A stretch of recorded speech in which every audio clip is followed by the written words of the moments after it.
The CFL Gambling Podcast Week 9 preview, picks, and DFS episode on the Sports Gambling Podcast Network is brought to you by Underdog Fantasy.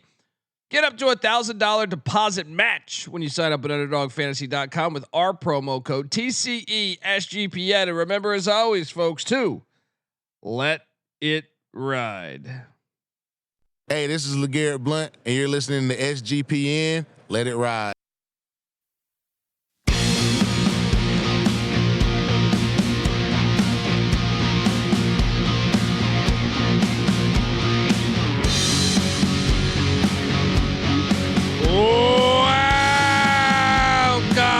Welcome to the CFL Gambling Podcast Week 9 preview, picks, DFS, and home of the huge chance parlay. They say we're quite not out, baby. That's what. Fantastic stuff, folks. We are back. YouTube.com. Jump on over there. CFL Gambling Podcast. I think it's at CFL Gambling Pod. Same on Twitter. So subscribe. Tell a friend as the hits keep on rolling. If you're wondering who the hell you're listening to, that's fair. My name is Colby Swinging Database Dan, aka Pick Dundee. That's not a pick. This is a pick. He was raised in the land down under, where a man thinks on his feet, speaks with his fists, and lives by his wits. When Dundee happened, he was a superstar. I'm probably drinking too much and celebrating too much and not sleeping.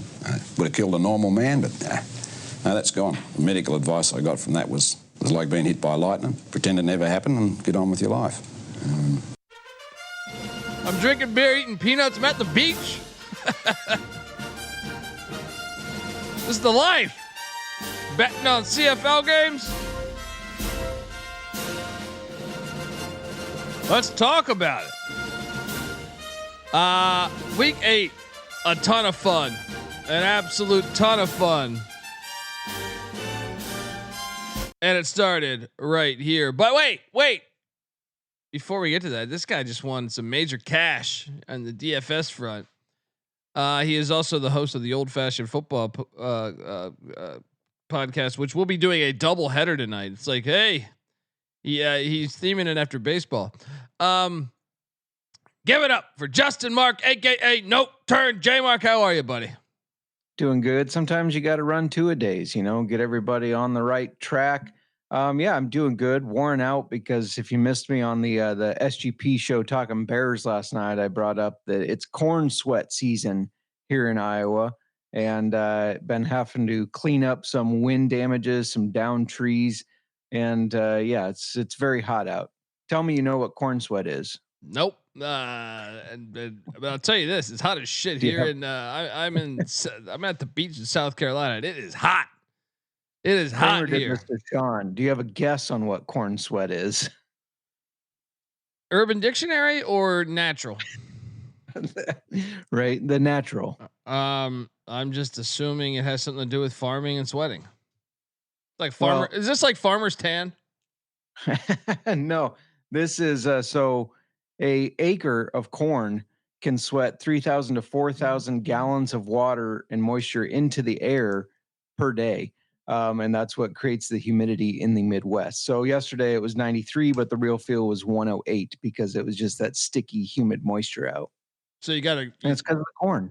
So you just got to burn down the corn, right? Yeah, right. I like it. Shout out to the chat as I eat. I'm pulling an Ace Ventura. That was sunflower seeds in Ace Ventura, but something about beer and peanuts always go together. But shout out to the chat. I mean, the chat's rocking along. Come be a part of the fun. The people said we have lost our minds, Colby. 1560727 says it's a much better product the CFL is than the NFL. Agreed. I don't watch the NFL. I'm sorry. I know he's doing his Bears preview. But yeah, I don't watch the No Fun League. But let's get into it, man, because out the gate, oh man. How spot on were we, huh? Not very spot on.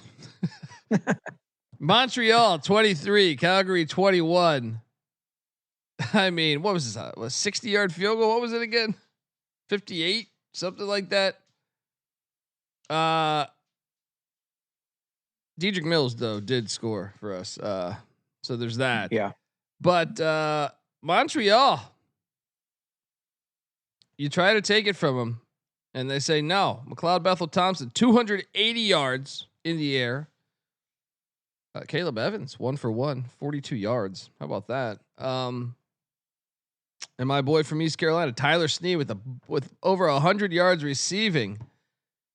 Not that surprised. I mean, I felt like Calgary was in position to win this game. Kind of let it slip away. Your thoughts on this outcome here? Well, and I think they might have won outright had Vernon Adams stayed healthy. As soon as he went out of the game, PJ Walker comes in and goes 3 for 7 for 20 yards. He averaged 2.9 yards per attempt. He looked cooked. And I said that, I know you were kind of big on, well, if Adams gets hurt, they have PJ Walker when we talked about it preseason. And I said, he is cooked. He has not looked good. And I think that's the case. If they don't have Adams, which this line flipped like an hour ago, which to me means Adams is not playing. No, it was announced. It was announced. Was it announced? Okay, PJ Walker's getting the start. And look, I think it's different than being thrown to the wolves and actually prepping to start. I don't know. In preseason, he looked pretty bad preseason has not mattered in pro football for 20 years. The way these pussies have been playing, you know what I mean? But when guys look like they don't know what they're doing and they've lost their timing, they've lost their timing. I think Calgary's in trouble if Vernon Adams can't stay healthy. Montreal, though, you got to credit their defense, because even before Vernon Adams went out, they were making life tough for Calgary, except for Dedrick Mills. He was trying to put the team on his back. But this was an impressive win by Montreal. It made me, I had written them off when Davis Alexander was going to be out for 6 games. Maybe we can't do that because that defense is still really good. Oh, I'm with you on that. Now, we don't agree on the PJ Walker stuff yet. He's not over the hill, in my opinion. We'll see this week. We'll see. Then though, easy cover for our Eskimos, catching 10 against these Rough Riders. The Rough Riders moved to 6-1. Are they the most counterfeit 6-1 team? Well, are they the most counterfeit team in the league though? But,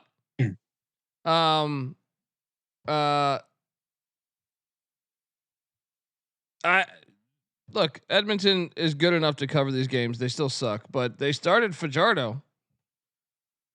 And he threw for 346 or whatever and 2 touchdowns, but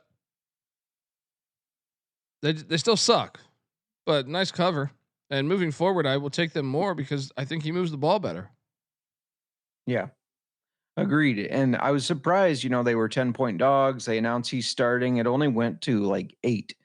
I thought he would be worth some more points than that. The books didn't think so. He started slow, looked better later on. I agree with you. I think he's going to move the ball better. And he doesn't have the flash that Trey Ford has maybe, but he also doesn't have as many mistake-prone throws as Trey Ford has. So, yeah, I think they're better in the long run here. It was a good cover for them. We nailed this. We nailed the cover. We nailed the total to be under. Saskatchewan's a hard team to read. Yeah, they've won 6 games, but they rarely look impressive in their wins. Let's talk about Edmonton first. The Eskimos, with Killam as a coach, I have a lot of question marks. They're up 4-1. Classic NHL score after 1. So game script does not really matter here. Up 4-1 after the first quarter. They're down 10-4 or no 11-4 at halftime.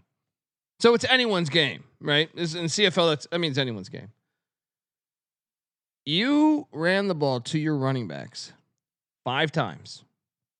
Your leading rusher was Fajardo with 4 rushes for 20 yards.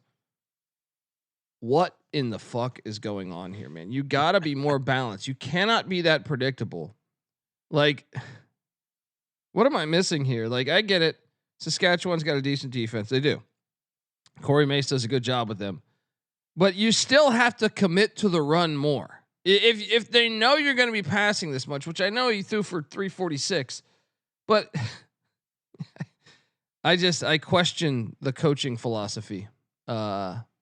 Giving your running backs 5 carries the entire game, and it has nothing to do with game script. It's not like they were down 30, where you're like, and we got to pass the ball. You had the lead after the first quarter, right?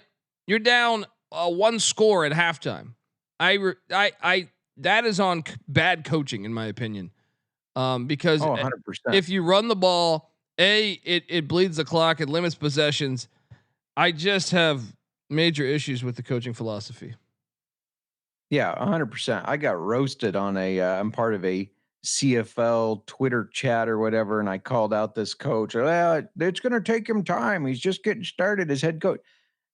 I get the offensive schemes and everything that can take some time to show up on the field, but calling plays in the right plays, like you're talking about, running the ball, that's not just going to take time type of deal. And it's one of those things. We talked about it last year. Chad Kelly comes in for Toronto. They stop running the ball with Kadeem Carey. So you put Cody Fajardo in and you just completely stop running the ball. You can't do that. You're not going to have success doing that, especially when they have 2 really good running backs. Justin Rankin and Javon Leake are 2 really good running backs. Get them some reps. Maybe you go 2 and out and you have to punt, but start wearing that defense down. It's football 101, right? Wear the defense down. Look, I get it. Saskatchewan leads the league in rush defense, but a lot of that is because you ran for 5 yards with your running backs. Like before that, it was closer to them being second or third. I just think committing to your running backs 5 carries the entire game is absolutely crazy. Like we're friends with June Jones, who runs the run and shoot. I even think June Jones, he coached the Ticats. He played for the Argos. I think he would tell you, no, you got to commit a little bit more to the run, like that just to open it up a little bit. It's like I think June Jones would probably back me saying, well, if you're down 30, you just have to throw the ball. It stops the clock too. It prolongs the game. Okay, they weren't though. I would agree maybe more with the decision. They were winning after 1 quarter and down 1 score at halftime. They're just, that franchise is a mess. They just got to bring back the Eskimos name because it never left here. What's that? And when you're 10-point dogs, I mean, even more so, you need to run the ball, right? Control the clock, dude. I mean, I wonder what this coach's salary is, because I feel like I mean, I really think me and you could just go out there and be like, yeah, okay, let's do this. But it is interesting if Fajardo starts moving forward. As much as I don't like the coaching philosophies, I do think he gives him a much better shot to win games day in, day out, or game in, game out, whatever you want to say. So, what do you make of that overall? Yeah, I agree. And especially if you're playing from behind, I think he gives you a better shot to play and win from behind than Trey Ford does. So absolutely agree. And shout out to Drunken Irishman, going to be in Montreal next weekend for the Eskimos Alouettes game. That is awesome. Shout out to Drunken Irishman. Folks, going to a football game is always the best thing you can do. All right. Get out to these CFL games, man. Their product's been great. Like the guy said earlier in the chat, I believe it to be better. I think you said it too last week. I think you like it more than the NFL. Did you say Definitely that? said I get more hyped for the season. Okay. Yeah. Well, there you go. Nice way to fucking play both sides of the fence. But yeah. Go check out some live games. Shout out to Drunken Irishman. Then we have Saskatchewan. I'm with you though. I'm still on the fence a little bit. You'll see about that later on. The shocker of the week, I think, as far as dominance, was the Toronto Argonauts. They are the strangest team in this fucking league, dude. 31, Winnipeg, 17. Just when I start to buy, I was reluctant to give up on them. I think you can attest to that. Mm-hmm. But I just kind of saw some quit, and I was like, all right, they won the Grey Cup last year. Let's fade them this year. And then a performance like this, where they look pretty damn good. What is going on with these Bombers, by the way? Arbuckle though, 316, 2 touchdowns. Is he the best quarterback in the league, JMark? No, not even close. But he is very good against Winnipeg. We saw that in the Grey Cup last year. I don't know if it's him or Dinwiddie that seems to have the Bombers number, but it seems like there's something there where even if they're playing shitty, they can beat this Bombers team. I mean, this was shocking in the way they did it. Oh, And, yeah. And we have futures on the Bombers. I think I had 3 preseason futures: the Ticats, the Stamps, and the Bombers. I have my biggest concern is the Bombers, which is the one I probably trusted most coming into the year. Yeah. What the hell's going on here, man? Are they going to be able to right the ship? I think they will be. They'll be fine. Part of what you're seeing, in my opinion, and I know the Bombers fans are going to be pissed at this, but Claros is a little long in the tooth, and I think that he last year he started slow and looking old. This year he started well, but now he's starting to look old again. Like maybe he just needs a game or two break. I don't know. And they bring Streveler back in, of course, and Streveler. He has moments where he looks great. Bad. Yeah, he has moments where he looks great, and he has moments like, why would you throw that? 100%. Yeah, that's part of the fun. Yeah, and look, the Toronto rushing attack, they actually ran for over 100 yards. Holy shit. That might be the first time all season now that I think about it. Yeah, are they? I know Montreal won, and I was saying Toronto was the most desperate team in the league, them in Ottawa last week. We were thinking that Montreal would lose so they could gain a game if they were able to get such a catastrophic win. Right. Now they got the win. The only problem is the Alouettes won in Calgary. So, do you like Toronto's chances to get to the playoffs still? Nah, they're still cooked. I know you're a hater, but I mean, I am. All right. And Winnipeg, you said, okay, we're fine. And then I think the game of the weekend, maybe, I don't know. Actually, the Calgary game was fire too. Hamilton, BC was a barn burner. We battled in this one, I believe, right? Didn't we? We did. Yeah. Oh man. Ridiculous. And who was on the right side of that? Ridiculous. This game was awesome though. What? Bo Levi Mitchell threw a touchdown with what? I don't know, 30 seconds left to prevail against BC, who, classic blown lead by them. Fourth quarter was fucking insane. I actually think this was the best game. I know the other game had a 58-yard game-winning field goal. I think this was actually the most compelling back and forth game though. Yeah. How about you? Yeah, 100% agree. What was really interesting to me is that BC was able to shut Kenny Lawler down. That's something that nobody this year has been able to do yet. They shut him down. He only had 2 catches on 4 targets for 29 yards.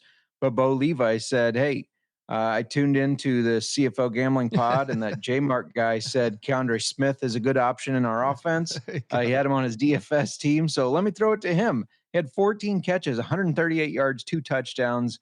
You can stop one, you can't stop them all. That was that one download in Hamilton we got. Right.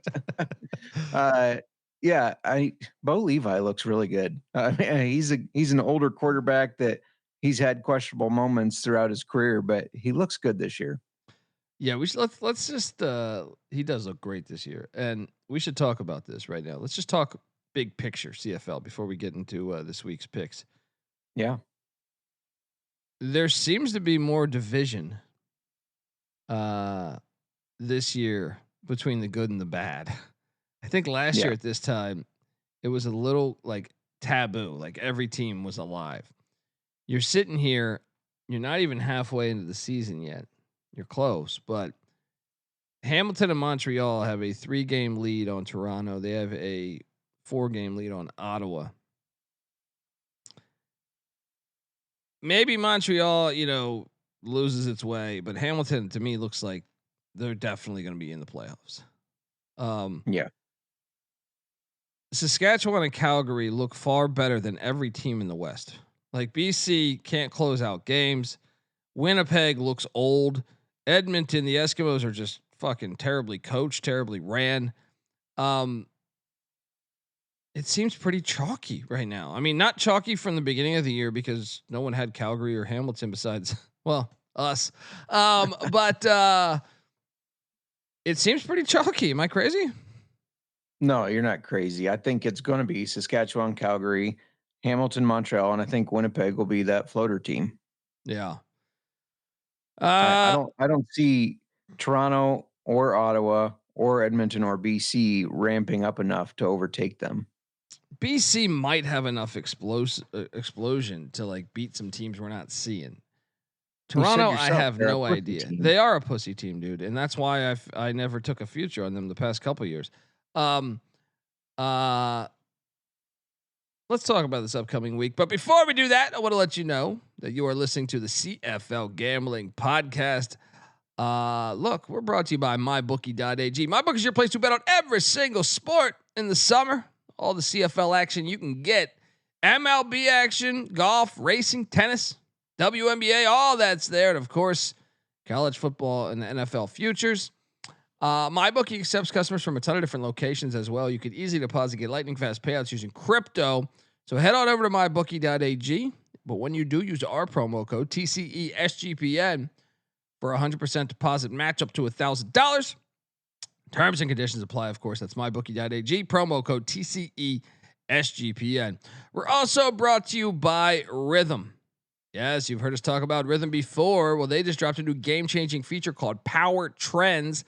These are AI-detected patterns where Rhythm's motto has consistently won and has a very high ROI. Think like a strikeout prop that wins 59% of the time when the line and win probability hit a certain range. Power Trends are updated daily and exclusive to Rhythm and Rhythm only. No touts, no noise, just clean data-backed bets, baby.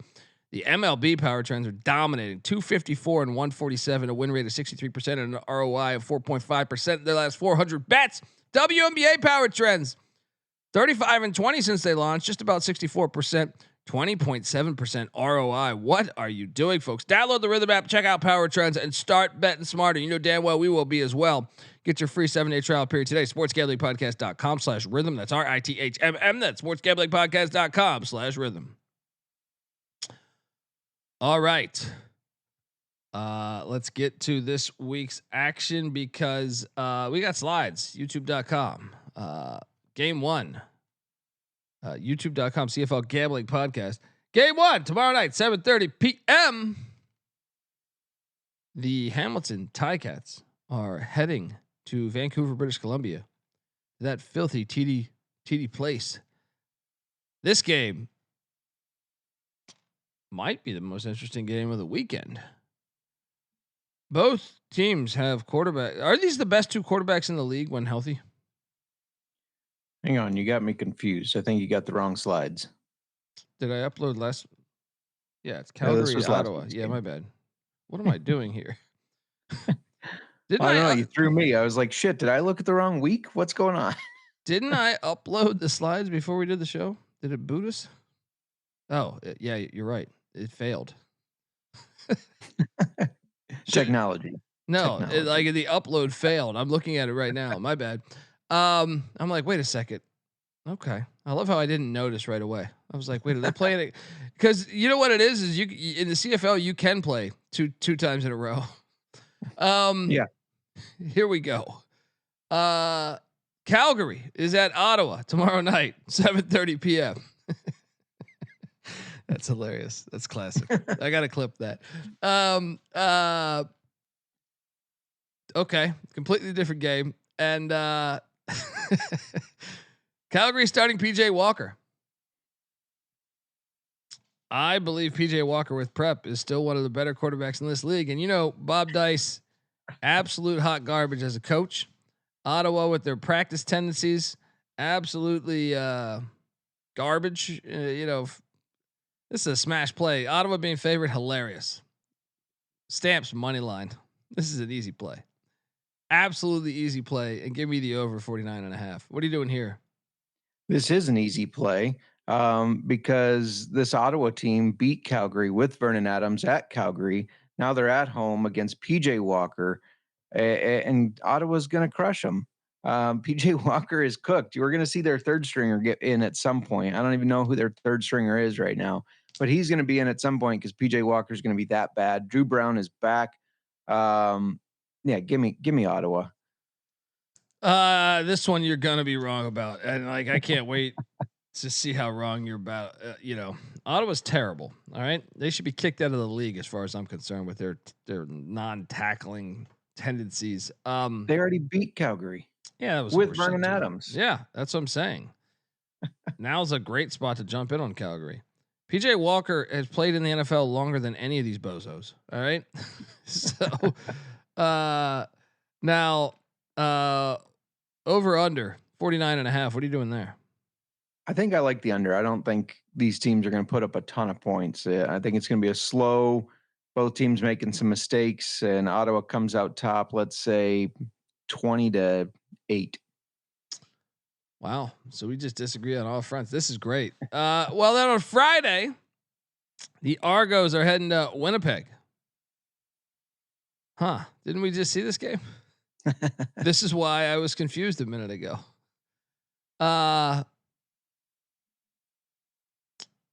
Okay. I mean, this is a smash play. Winnipeg is this is it. All right. You lose this. This is a smash play. This is the easiest play on the board. Winnipeg minus the points. There's no way they lose back-to-back games and go 3-4 and maybe dismiss their playoff chances.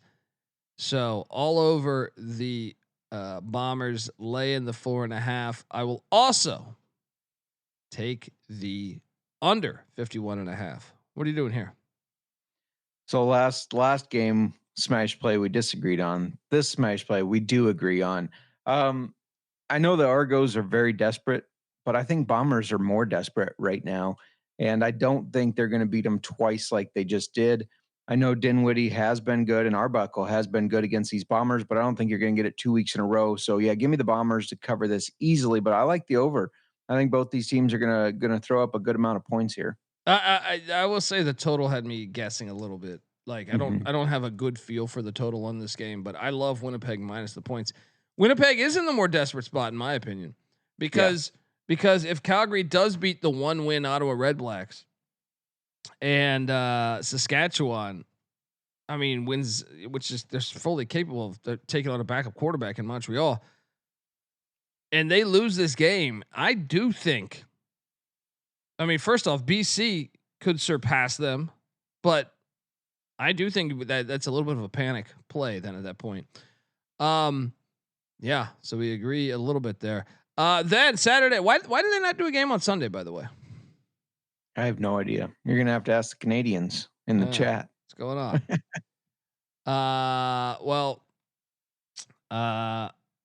Saturday we get a doubleheader, 3:00 Eastern. The Ticats are taking on the Eskimos. Ticats looking to seal up that one spot. They're laying 4.5. It's too many for me. Give me the Eskimos plus 4.5. I do think the Ticats probably going to win the game because the Eskimos coaching is,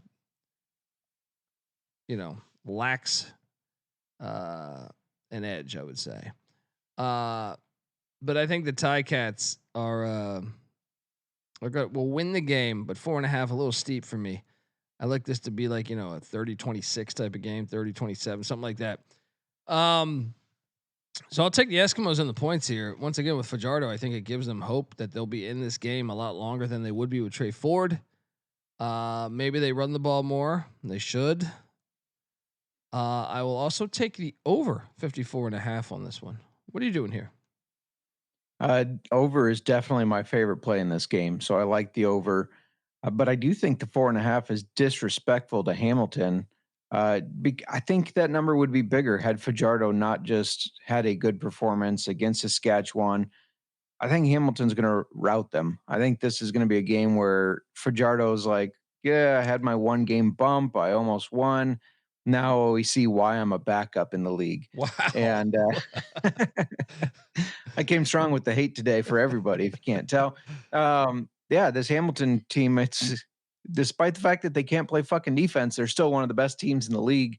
And so, yeah, I think they're going to rout them. Wow. A rout, but yet gave up a ton of points because you're on the over. Yeah. Interesting. Hamilton might cover this over themselves. Interesting here. 51-10. I mean, they could. Yeah, I feel decent about that one. Then the doubleheader, 7:00 Eastern. The Saskatchewan Roughriders heading into Montreal, Quebec, taking on McLeod, Bethel, Thompson, and these Alouettes. Saskatchewan's laying 3.5. I think Montreal's going to win this outright, dude. Look, Saskatchewan was playing with fire. I think Montreal's got championship pedigree, DNA. I know they didn't win it last year, but they won it the year prior, and a lot of those guys are on this team still. And I always think they're one of the best coached teams in this league. I really do. So, Montreal plus the points. Give me the money line, and I will take the under 49.5. What are you doing here? Again, the total is the best play in this game, and with the under, I agree with that.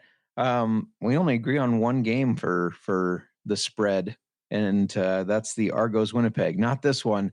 I'm on Saskatchewan. I've noticed that Corey Mace, the offense tends to do better against good defenses. I think it's because he's such a good defensive coach, but it looks like they seem to excel when they play those good defenses. And then when they play a team like Edmonton, they look like they aren't taking it very serious. So I think when they go play a good defense like Montreal, they're going to be able to control the game and cover this.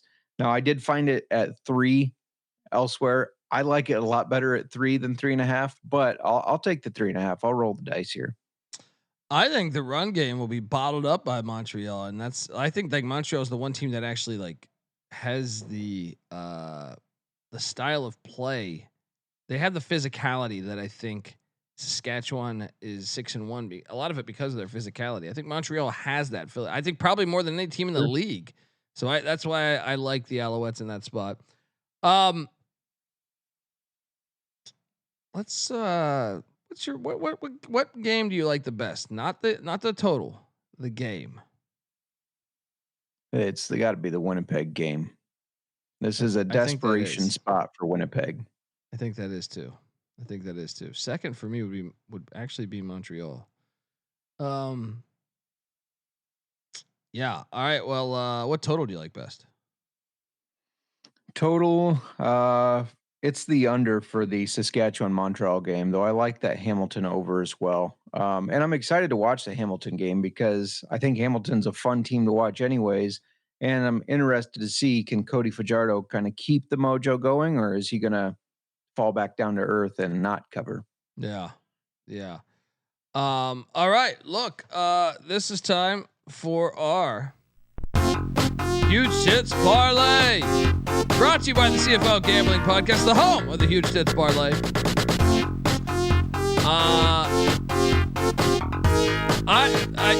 I'll let you go first because yours was small potatoes compared to mine. So it's 10-1. You got one bigger than 10-1, huh? I guess you are on a lot of dogs this week, and I'm not, which makes it a little more difficult to have the huge titties. I got the chalky ones. It's like LeBron's wife, I imagine, after all that chalk he uses. Give me Ottawa money line. I don't trust him to cover as much, so I took the money line. But then I've got Bombers, Ticats, and Riders all to cover. It's chalk city, but I feel good about it. All right, so there's that. Look, I mean, we're going big. All right, we're going like I don't know, Anna Nicole Smith back in the day or something. I don't know. So I'm trying to think of problem big. Yeah, I mean, Pam Anderson mid 2000s when looks were going away and just needed to, kick it up a little bit. Yeah, smash play here. And you put $50 into the Stamps money line plus 160. The Bombers laying the 3.5. The Hamilton Ticats. I just wrote the money line here. That's a question. I'll leave it up to the listener / viewer, because if you did lay the -3, actually, you know what? let's zig a little bit. I'm gonna jump in. Let's just take the Eskimos plus 3.5 or 4, whatever you can get this at. That then, oh man, I'm giving you big time bucks. Then you ride the Alouettes money line at plus 125. $50 on that is gonna bring home $580.82. You said mine was small potatoes. My $50 pays $5.57.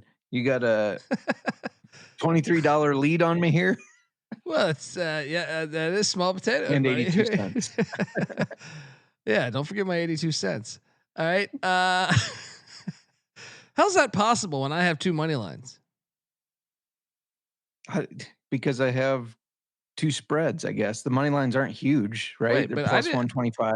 What money line did I take though? I didn't take a money line. Stamps in Montreal money line. Right? No, I'm saying like from a favorite. I have 2 dogs. Oh. Yeah, but they're small dogs, right? Plus 125. Stamps are plus 160, buddy. Let's take a look. I'll plug this in. Maybe your book wasn't giving you the best numbers. Something's going on. Something's not making sense. Yeah. All right. So you got Stamps money line plus 160. Bomber, and see, I got Stamps plus 175 on this Woo! book. What book? What book is that? You can give it out. ESPN. Okay. Those filthy dogs. Well, maybe I'll be going right over there after this episode to throw this in there. 175. Then I have the Bombers. Oh, dude, I got it. You know what it is my internet connection at this place. It just updated right now as I was okay. $50 will get you $1,000 and $1,048.50. How did it take that long for this website to update? I was wondering. I was like, dude, it's not making any sense. No, that didn't make sense. Yeah. Okay. That makes a lot more sense. Oh yeah. We haven't yet to cash a huge tits parlay. We're almost halfway through the season. I know. Don't say that. People will stop tuning in. Well, we've been good. I mean, we gave out a Stamps over 6.5 wins. 35 They're to not 1. there yet. I know. Let's not jinx it. Man. All right, let's get to DFS. But before we do that, I want to let you know that the CFL Gambling Podcast is brought to you by Circa Millions and Circa Survivor. Yes, the world's greatest sportsbook, Circa Las Vegas, is hosting the biggest pro football contest, Circa Millions, Circa Survivor, and Circa Grandissimo, with over $21 million in guaranteed prizes. You can't call yourself a true DGN if you're not competing in the Circa football contest. And come hang out with the SGPN guys, myself included, at the Circa contest weekend, August 21st to August 23rd. Myself, my co-host on the College Football Experience, we're going to be doing live shows from Circa covering week 0 college football, Farmageddon in Ireland there. Live shows, open bars, plus we're going to give you 15% off your Circa stay. What more do you want? Yes, 15% off the stay. Use the promo code SGP15. Contests are open for everyone, by the way. Sign up in Nevada. You can play from anywhere with the help of SGPN's official proxy. Go to footballcontest.com. Use our promo code SGP to get $50 off those proxy fees. We're also brought to you by Underdog Fantasy. Hopefully you've been playing some of that CFL Underdog Fantasy action they've been having. Underdog Best Ball Mania is happening all summer long, giving away $15 million in prizes, including $2 million to first place. There's no waiver wire, no arguments about trades. Best ball is the best way to play fantasy football, folks. So what are you doing? Sign up, and when you do, use our promo code TCESGPN to claim your special pick plus first time deposit offer up to $1,000 in bonus credits there. UnderdogFantasy.com. Promo code TCESGPN. All right, we are back on the CFL Gambling Podcast. Didn't you give out like a top 25 roster last week? I think it was 28th place, but Okay. close. I just remember being at a bar, a few cocktails deep, and seeing what you texted me, and I was like, this bastard's beating me. Curious what you're doing here at the quarterback spot, because I am taking a shot that this guy went home and drank from the fountain of youth. Zach Caleros, $9,700. I thought about doing Stravler, dude. I just, I think though, at home, desperate spot, you count on the old vet, Zach Caleros. What'd you do with the quarterback spot? So I have 2 lineups, but the only difference is in them is the quarterback and 1 wide receiver. So I'm going to give them both out. I think it's hard not to go with Bo Levi with how he's been playing. He's 11,000. He's the highest priced quarterback. So it's hard to take him, but I also like taking him. The other quarterback I was toying around with and ended up putting in a lineup is on the other side of the ball there with Fajardo. I think he put up good fantasy football points. I thought and about if him. he's What able was to, his price again? He's like 8,900. You know what? I'm So gonna he's switch pretty- to him. I because I don't trust Hamilton's defense. I think that's a. Yeah, that's he's a better play. 8,900, and he scored 26.8 fantasy points last week. Yeah, that's the better play. You're right. I'm wrong. I'm changing horses midstream, right. folks. Yeah. You're gonna want to write that thing down because not gonna say that much. I think tide turning. I see. As I remember, I was raised in the desert, but tides kind of. It's easy to see a tide turn. Did I say those words? Yes. Okay. So now, carry on with what you were saying. My apologies. No, you're good. I just Fajardo is my other lineup. So Bolivar or Fajardo. Obviously, if you take Fajardo, you got a lot more money to work with for your wide receivers or running back. So I have a little bit more expensive wide receiver with him. But Bo Levi, it's hard to go wrong with how he's playing. Amen. Yeah, I think I might turn it on a lineup with PJ Walker just for fuck's sake. By the way, just so I could talk trash to you. Waste your cash. And we should talk about that, by the way, as I know I'm supposed to give out running back, but with Damian Alfred out, I don't know how I'm gonna do anything DFS wise. Right. So wait, I'm just trying to cover this. Philpott's out, Alfred's out, Beggleton's out. There's value on the Calgary receiving game, in my opinion. Like, who the hell is catching the ball for them? Is Barnes out? Yeah. Yeah. Nobody's catching the ball because PJ Walker's throwing it. Yeah. He's 3 You're for going to give 7, Walker. Well, 2.9 yard that's average. because he's throwing to Quincy Vaughn. No disrespect, Quincy. I'm just saying. I guess that is disrespect, but still, it sounds better when I say no disrespect. It's kind of interesting. They have not brought back Cam Eccles Looper. He was part of their team last year. I They like cut him his game preseason. too, man. Yeah, like it's interesting with that many injuries. Why are you not bringing him back? So there's a value play out there. And I know I'm supposed to go with the running backs, but I'm taking a shot on Eric Brooks. 4,900. They got to throw to somebody, right? I guess our boy Dominic Rhymes is healthy, right? At least last I checked. But give me Eric Brooks. This guy he's got 17 catches on the season. And look, one thing I do like that I think you could find value in is PJ Walker's been with the second team. Well, Eric Brooks has been with the second team too. So maybe there's a connection there that we're not seeing. So that's I know we're going out of order, but I wanted to just talk about the Calgary. I might stack. I might stack. What are you doing at the top receiver spot? We'll end with running backs. Yeah, you're insane. I'll go with my running back while we're talking about Calgary because that's the only guy that's going to be able to do anything for them. Dedrick Mills, he's 8,800, and we saw last week that he's a stud. He can put this team on his back. He can have 2 rushing touchdowns. They like to get him the ball in the red zone there. I think that's going to continue, and I think they have to rely on him to help PJ Walker. He needs the help from the run game, and that's going to be Mills. It's just throwing a lot of shade at a couple different quarterbacks here. We shall see, buddy. But at the next receiver spot, let's talk this out here. You just completely skipping your running back? I've told you I'm going to close with that. Close, okay. I'm going to stack another wide out here. I'm just thinking about, you got Quincy Vaughn. He only has 1 catch on the season, who I just, for humor's sake, shit on. No, like I said, no disrespect, Quincy. You're better than me. You could do Kalen Horton, who also has 1 catch on the season, but it was longer, 6 yards longer than Vaughn's. More of a deep threat. He's also got 3 targets compared to 1.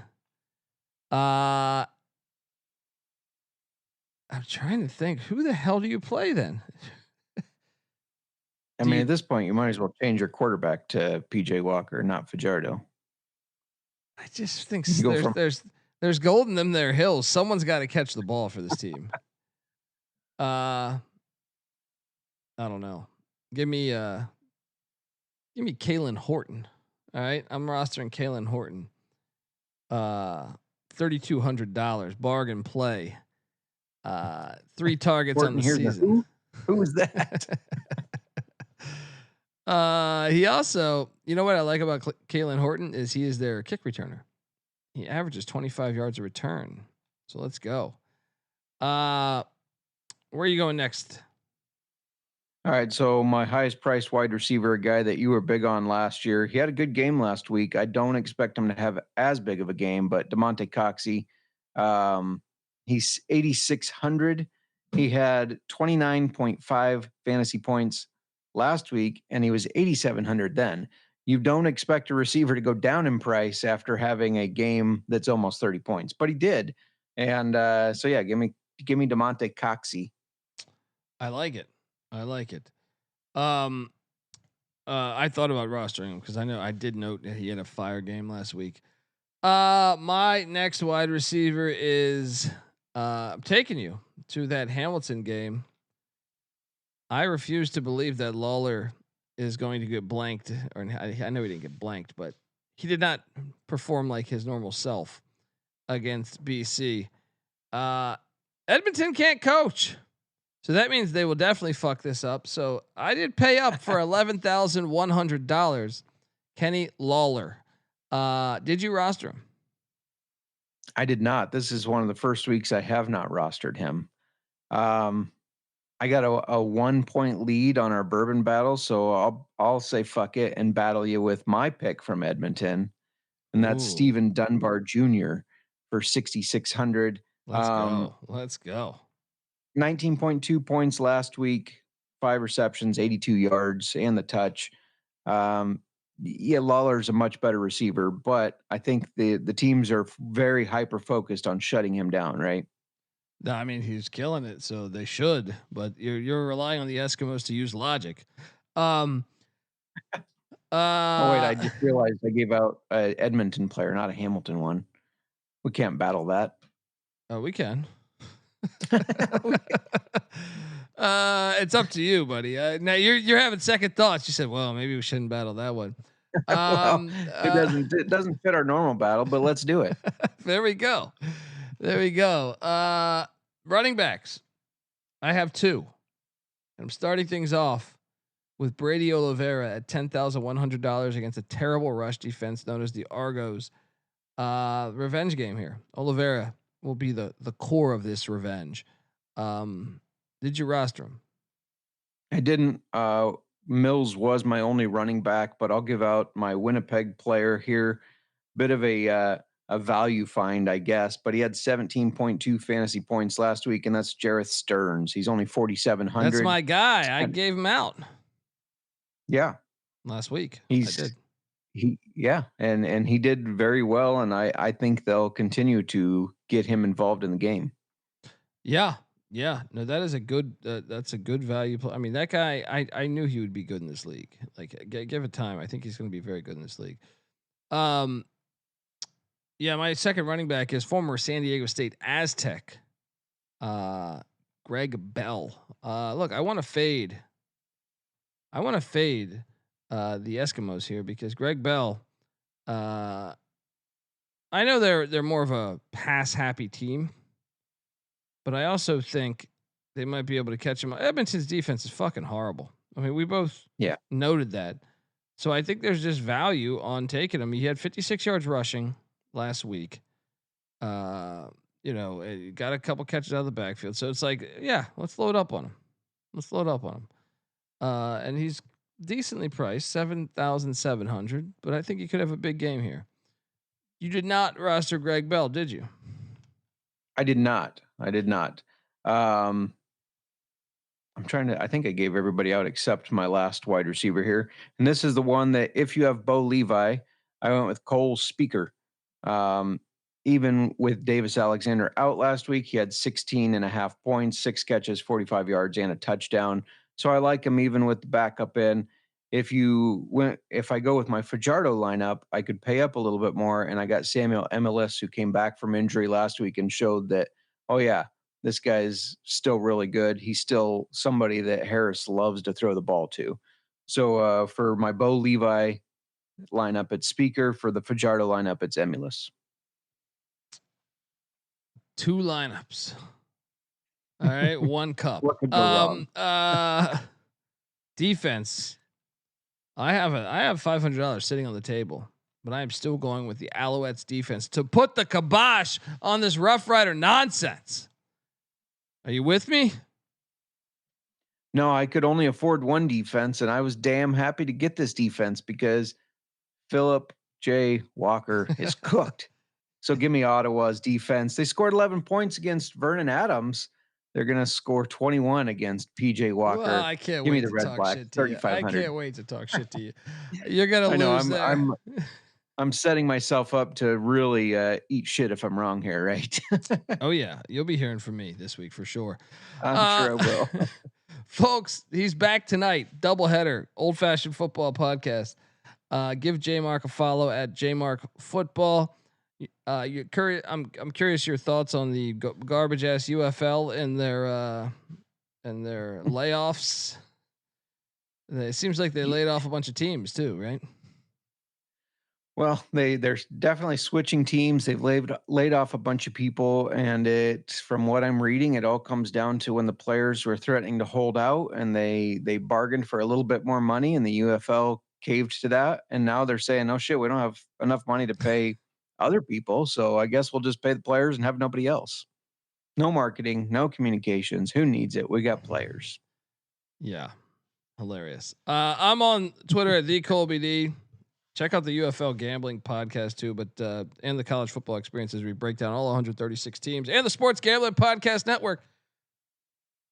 Can't wait to these games, and I can't wait to talk shit to JMark. All right, till next time, folks. The road to the Grey Cup takes another step forward. This is the CFL Gambling Podcast. You better start thinking about yours, JMark. And we out of here.